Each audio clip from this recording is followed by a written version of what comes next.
กำลังแห่นาคบุญพระเวทอยู่วัดพุทธสามัคคีมื้อนี้วันที่24เดือนจูนกำลังแห่นาคโอ้จะไปประตูไปได้ไหม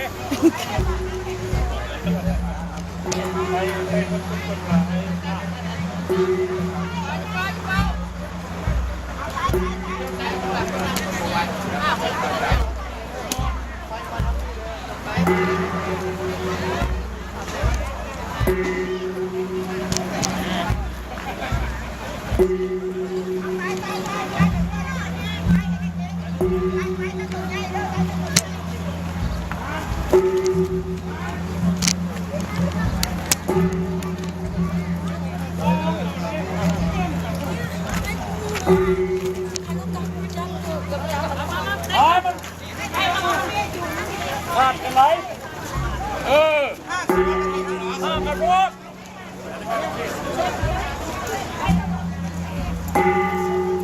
ยาวไวๆนะย่างกันไปดิ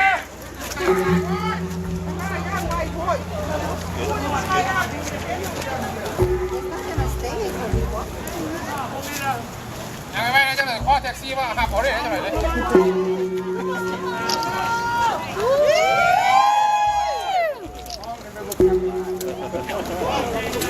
โอ้ยยังไง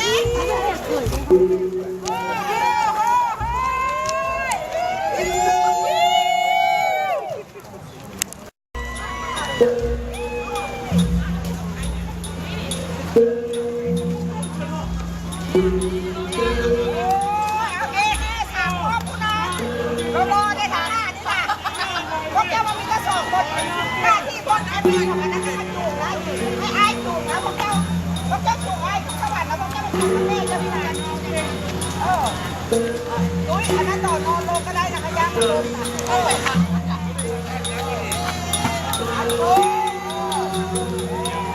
ถ้าอยู่ไอ้นั่นอยู่ต่างหากม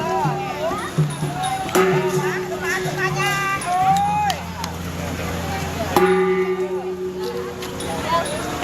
โอ้ยนอกออกก้อนมันอยู่ข้างลอยด้วย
จังไม่ตีให้เจ้าเด็ดๆแล้วก็ไม่ตีให้เจ้าเด็ดๆสองบุญ30 กองเด้อนี่เด้อ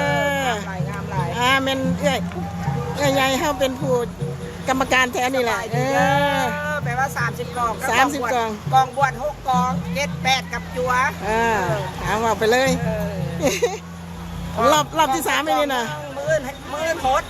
มือมีกองโพดอีกนะพัดขอให้ได้บุญนำกันสา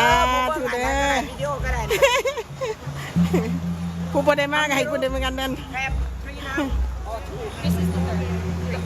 This is the third. This is third. Yeah.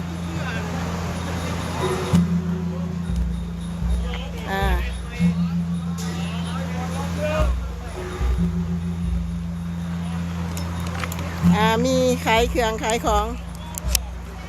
มีน้ำอ้อยขายน้ำอ้อยมีขายเสื้อผ้าตัวหนึ่ง25 ดอลเดอร์ผู้ใดอยากได้อยินในวัดมีขายน้ำอ้อยสดแซ่บหลายจอกหนึ่ง5 ดอลใหญ่กระปุกใหญ่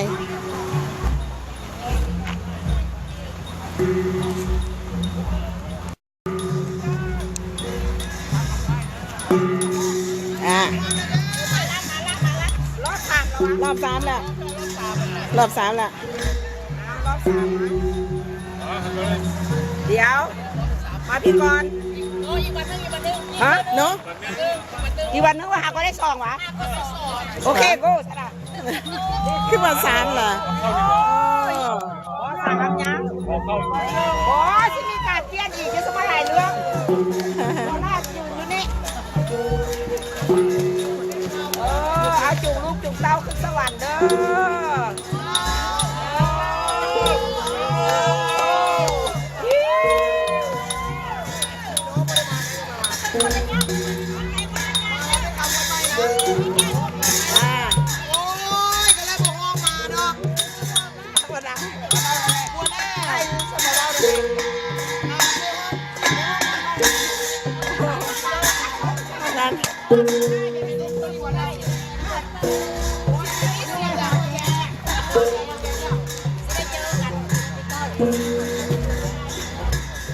พอดีมาทำงานมาทำตรวจงานมืดได้โอเคโอ้ยดี1 2 3โอเคเอาขี่โอ้ยมันเป็นห้านน้ำห้านมันเสือ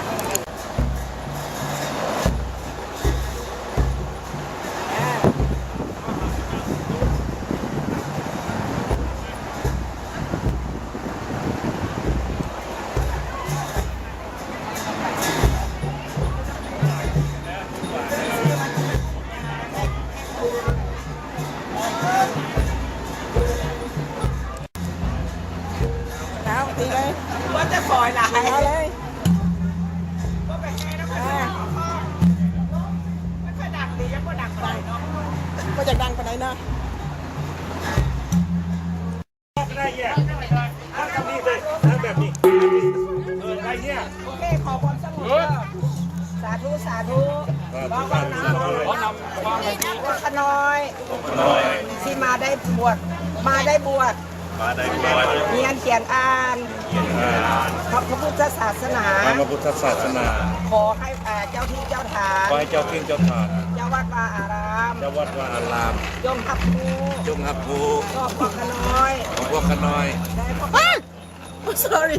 แล้วพวกยาซอกเก็มันขาดนี่ก็จุดดอกไฟนี่นะ บ่เป็นหยังบ่เป็นหยัง เนี่ย that's good พอดีเป็นเจ้าเป็นมาครับเอาแล้วเด้ ปัญหาเอาแล้ว เนี่ย ขอให้พวกขน้อย ขอพวกขน้อย เรียนไหล เรียนไหล อย่าให้คล้องให้คา ให้คล้องให้ขา แต่มือนี้เป็นต้นไป อันนี้เป็นต้นไป ปล่อยฝากเมื่อฝากโต เปิดตัวน ำพระพุทธศาสนา อยู่ที่วัดวาอารามแห่งนี้ ที่วัดวาอาราม สาธุ สาธุ สาธุ สาธุ อนุโมทามิเอาใต้ไฟลูกใต้เทียนมาดิใต้เทียนเอาเข้าสีมาเนี่ย lift up your small one light up the small the small one look เอาไปดูสมุนบัดนี้แปลว่าข้าเจ้าจูงพ่อแม่เด้อจริงเนี่ยลูกมาไปจูงไปหาพ่อแม่ไปแม่แล้ว มันจูงได้นี่จุดเข้าเขาพูดอะไร เข้าหน้าเด้อเข้าไปดูว่าอาจารย์เขาจะทำของเจ้า Die go in front of your mom and dad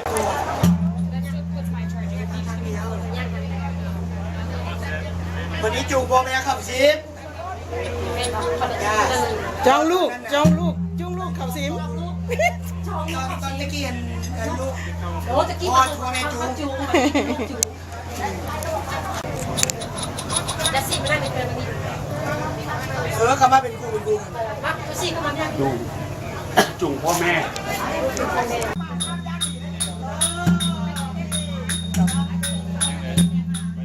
จานใหญ่จานใหญ่บอก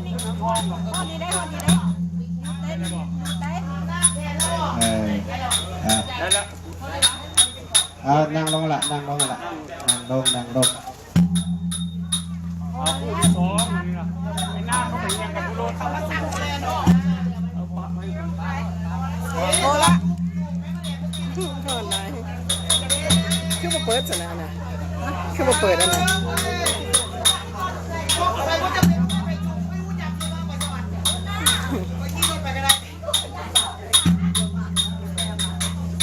ผ้าไตเอาไว้น้ำพอน้ำแม่ผ้าไต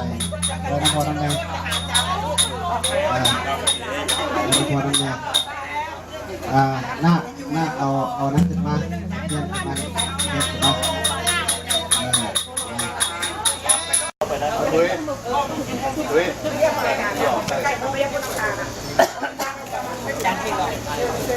ยังไงบางคนทำไปใกล้พ่อแม่เขานะใกล้พ่อแม่ไป เพิ่นถ้าแม่ตู้ก็เข้าไปนำทีสิไปมอบบอกจะเข้าไปนะให้แม่ตู้เอาแม่ตู้ไปนำไปมอบนำไก่ห้องแม่ตู้ไปนำพอตู้เดถ้าผู้ใดอันนี้ยับออกมาพ่อแม่เนี่ยยับเข้าไปเพราะว่าสมอกใส่ให้ผู้ใดโมเป็นพ่อเป็นแม่ออกมายับออกมาหน่อยนึงว้าไม่ต้องมีโคศกอีกอยู่ไปนะมันลูกรถพ่อแม่กันอยู่ไกลลูกเอาบาทเข้าไปเอาบาทเข้าไปผู้ใด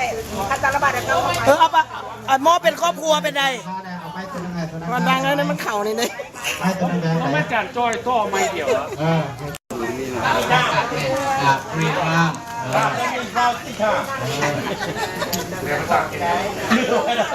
มันไม่ขาดแล้วลงเลย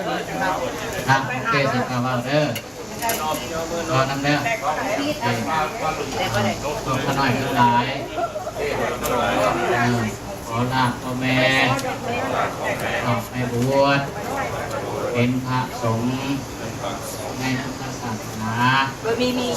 ขอให้พ่อแม่จงยกโทษให้แก่พวกน้อยทั้งหลายจะได้ผิดพลาด